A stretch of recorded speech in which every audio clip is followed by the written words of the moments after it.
Hello, beautiful spark of the divine. Welcome to this video. Welcome to the Earth and I. It's Shayna, and today we're going to be flowing with a piece of advice, an idea that I wish I would have known earlier in life. And it's the fact that your habits have to align with your heart. Your habits have to align with who you are. As you know, here we flow, babes. And let's get into it. Habits are the foundation of the action we take in our lives, regardless of if we have conscious habits or we just kind of go through routine. We have these states of mind, states of being, and actions that happen seamlessly in our lives. We have the power and the ability to change and shift these points of contact between us and life. And when we do that, we're completely shifting the trajectory and the direction that we're going on in our path. Now, especially nowadays, the internet, the bookstores, everything is flooded with, these healthy habits that you have to do, what you have to do in order to XYZ. Now, that's all great. But the truth of the matter is you have to embody and execute habits that align with you, that you enjoy, that you find purpose in, that you actually love. Because if we don't, they're just robotic actions that are continuing to push us down a path of non-alignment, or they're going to suck our energy, or they're going to make our life way harder, or they're going to drain us. Now, I will share my life example. It's that I would just, try to do these habits that would make you rich, will make you magnetic, will make you do this, will make you that. And it was just sucking the life out of me purely. And I felt that who I was foundationally wasn't good enough. And so, well, I have to do what this person on Instagram said would help me to reach this goal, And it's great that we can connect and share ideas and creativity together. But at the end of the day, only you know what's best for you. Only you know what is going to take you where you need to go. As crazy as that sounds, it is the truth. You could pay millions of dollars for someone to just tell you that simple idea. Now, when we start really developing our intuition, we will know intuitively what it is we need to take action with. It starts happening very naturally. I think foundationally, you have to do something that exercises your mind every day. Whether you read, oh my gosh, whether you read, you write, or you research. I don't think it really matters. I think it's just as beneficial to some people to read a chapter of a book as it is to Google a bunch of questions you wondered about life or about people or about something, because it's exercising your brain. That's what you really want to do. Journaling in a way that is constructive, planning, game planning, something that exercises your brain in an analytical way. I think it's a non-negotiable to move your body. Do something that moves your body. You don't have to walk 10 to 15 minutes a day if that's not your vibe. You don't have to do yoga if that's not your vibe. You have to do what you find joy in. I think this is one of the hardest ones for a lot of people because movement almost feels like punishment sometimes.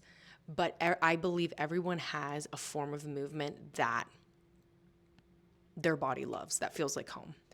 And the last one, this is coming from my life, expressing yourself, making a video, having a very conscious conversation about something that you are being heard on, writing, dancing, some kind of self-expression that aligns you with your soul center. Prayer, meditating, any of those kind of things. That's a beautiful foundation to have. And then from there, you start finding your non-negotiables, right? It's really easy to just be like, well, you have to do this every day you have to do this every day. Stop. That is not cool to me. That never helped me. You have to figure it out on your own. That's the truth of the matter. And that's what a lot of people don't want to hear, you know? That's how people bait you in, you know? Ooh, you have to do this and then you're going to make $100,000. Oh, you have to do that and then you're going to be the coolest person ever. I mean, I'm exaggerating, but that's really how people are showing up. And I personally, in my life experience, don't enjoy it. I think it's very phony. And I think it's also kind of sick in a way, but we're not going down that rabbit hole. Let me flow a little bit more.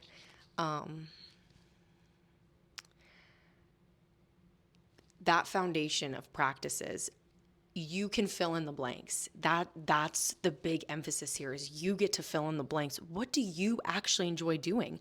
That's one of the hardest questions we can ask ourselves. What do I enjoy doing in terms of expressing myself? It can be the craziest thing. It can be making collages. It can be, that's real crazy, but you get to fill in the blank. As long as you're exercising these different parts of self, that's what really matters. You have to embody and enjoy the habits that you have. Remember, it's always hard at first to start something new. That's always going to be hard. But when you actually enjoying the process, enjoying what you're doing, that's what matters the most. And they have to align with your lifestyle. You know, you can't have unrealistic expectations when it comes to habits because that is a domino effect in life.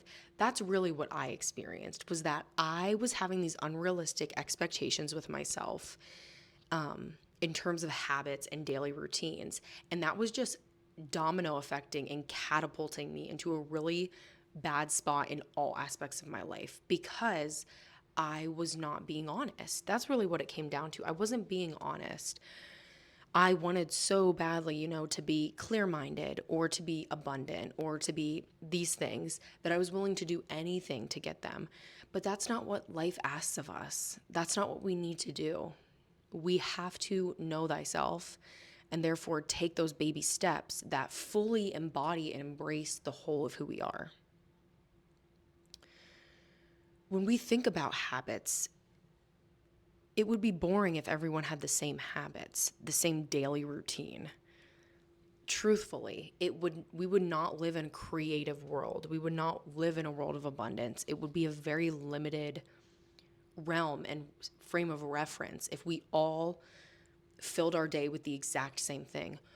Of course, there's non-negotiables in life, you know? We have to take care of our bodies. We have to, you know. Yet when we add that little sprinkle of self into those things, it completely changes the outcome of our day and therefore our lives. You don't have to read a self-help book if you don't want to. You know, it's just those little moments where we choose to no longer fear who it is we are. And again, it can be the hardest question to ask, what do I really like? Yet we have to remember as well that what it is we enjoy is worthy of the reward that we seek. What it is we enjoy is worthy of the reward that we seek. There's this unrealistic expectation that in order to receive abundance or whatever it is you really crave, financial freedom, travel, that we have to change something about who it is that we naturally are in order to fit the box to receive that gift. And it's not true. It really is not. It's like there are a handful of destinations and endless paths that take you to those destinations. Your most efficient path is your most authentic path, your most self-led path, using your God-given gifts, your undeniable aspects of self. And why I chose habits is because those are really the foundation of the changes that we facilitate in our lives, of the action that we take in our lives. When we can get those right, everything else will continually fall into place. And our habits naturally evolve. That's the other beautiful thing about having habits that we love and having habits that let ourselves shine, let our true authentic self shine, is that they start evolving. They start becoming more and more and more genuine, more authentic, more creative.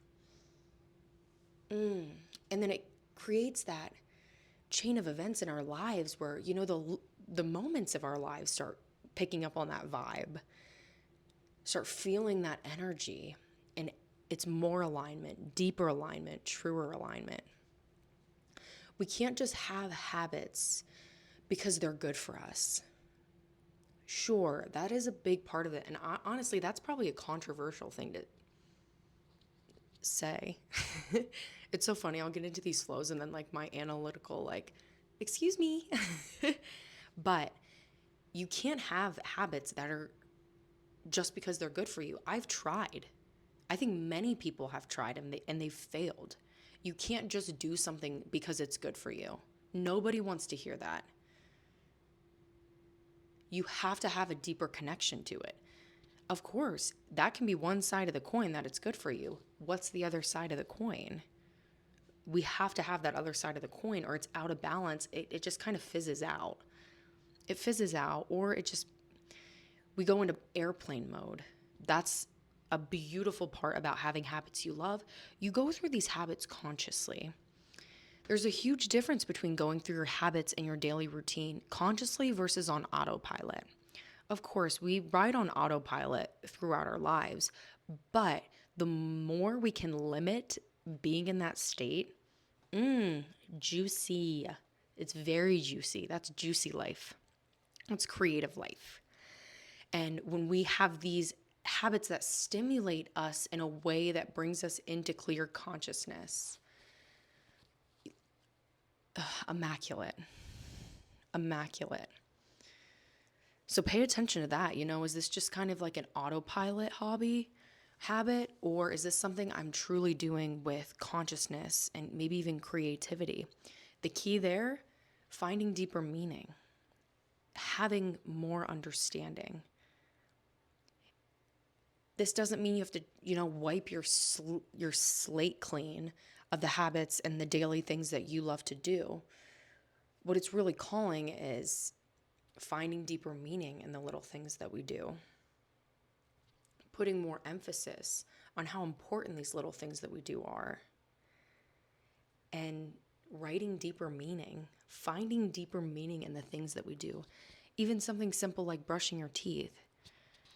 You're literally nourishing and cleansing a very important part of your body. Showering. You're cleaning off all that does not align, all that has been holding you back. And of course, we get to write our own scripts for these kind of things. That's what this is inspiring. Write your own script, babe. Write your own script.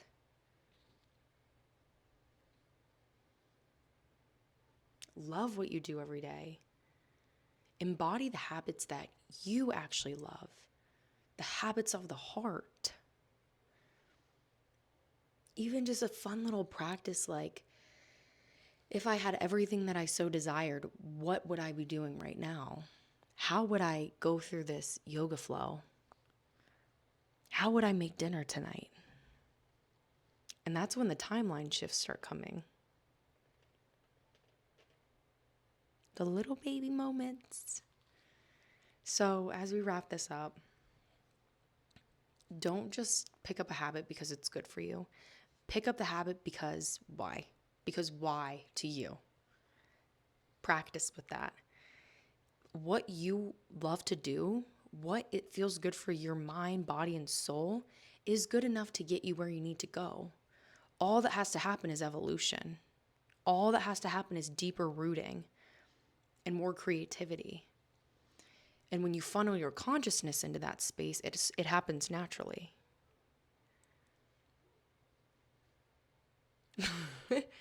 This was a fun one.